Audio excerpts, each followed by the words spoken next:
Hello friends. இன்றைக்கி ரொம்பவே ஈஸியாகவும் ரொம்பவே ஹெல்த்தியாகவும் ஒரு தொக்கு பண்ணணும் அப்படின்னா என் வீடியோவை ஸ்கிப் பண்ணாமல் பாருங்கள். வீடியோவில் இடையில நான் உங்களுக்கு நிறையா ஐடியாஸ் சொல்லுவேன். அதை ஃபாலோ பண்ணிக்கிறேங்க. இப்போ தான் முதல் தடவை நம்ம வீடியோ பார்க்குறீங்க அப்படின்னா மறக்காமல் சப்ஸ்கிரைப் பண்ணிடுங்க. வாங்க வீடியோக்குள்ளே போகலாம். அதுக்கு நாம் நறுக்கி வச்ச வெங்காயம், பூண்டு, ஒரு கத்து கருவேப்பிலை, 2 தக்காளி இந்த அளவு போதும். நீங்கள் ஒரு 1/2 கேஜி விரால் வாங்குனீங்க அப்படின்னா இந்த ரேஷியோ போதும். கருவேப்பிலை நிறைய ஆட் பண்ணிக்கோங்க. ஏன்னா கருவேப்பிலை ரொம்ப ரொம்ப நல்லாயிருக்கும் அந்த டேஸ்ட்டுக்கு.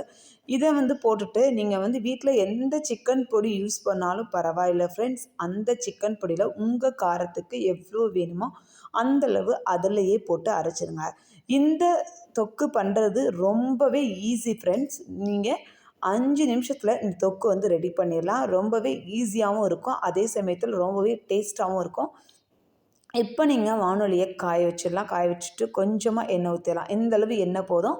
எண்ணெய் நிறையா ஊற்றாதீங்க. இது ஏன் நிறையா ஊற்றாதீங்க அப்படிங்கிற நான் லாஸ்ட்டில் சொல்கிறேன்.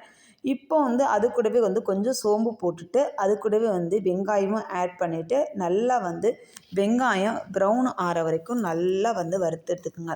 ஏன்னா வெங்காயம் ப்ரௌன் ஆகணும். அதுக்குள்ளே நீங்கள் அந்த இதை ஊற்றிடாதீங்க. நம்ம அந்த தக்காளி இதெல்லாம் இருக்கு இல்லையா, அதை ஒரு பேஸ்ட்டு பதத்தில் அரைச்சி வச்சுக்கலாம். அதாவது தக்காளி, பூண்டு, சின்ன வெங்காயம், கருவேப்பிலை ப்ளஸ் சிக்கன் பொடி இதெல்லாம் போட்டு நம்ம அரைச்சி எடுத்து வச்சாச்சு. அதை நீங்கள் இதில் ஊற்றிடுங்க.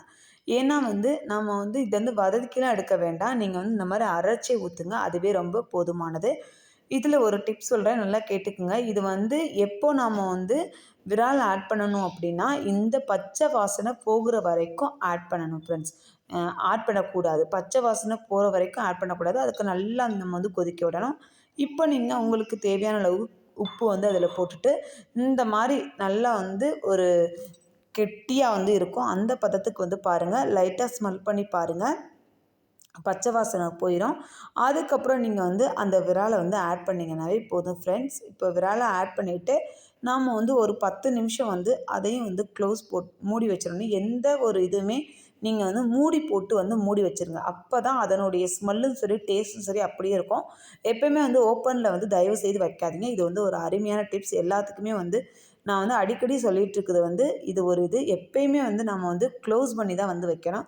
இப்போ பாருங்கள், இன்னும் நம்மளுக்கு விரால் வேகலை. அது எப்படி நீங்கள் கண்டுபிடிக்கணும் அப்படின்னா, இப்போ நம்ம க்ளோஸ் பண்ணிவிட்டு நம்ம எடுக்கிறப்ப அந்த விரால் சுருங்கி சுருங்கி இருக்கும். அப்போ தான் இது வெந்துருச்சு அப்படின்னு அர்த்தம். அதை நல்லா பார்த்துக்குங்க. ஏன்னா உங்களுக்கு சில பேருக்கு விரால் வெந்துச்சா வேகலையா அப்படிங்கிறது தெரியாது. அதுக்கு நான் சொல்கிறேன். அந்த மாதிரி விரால் சுருங்கி நல்லா வந்துருச்சு அப்படின்னா அப்போ வெந்துருச்சுன்னு அர்த்தம். இப்போ இந்த ஸ்டேஜில் கொஞ்சம் ஆயில் அது கூட விடுங்க.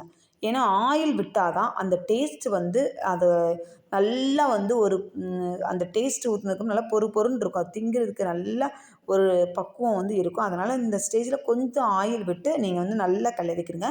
நான் அந்த ஆயில் விட்ட வீடியோ எடுக்க மறந்துட்டேன். Okay, bye friends.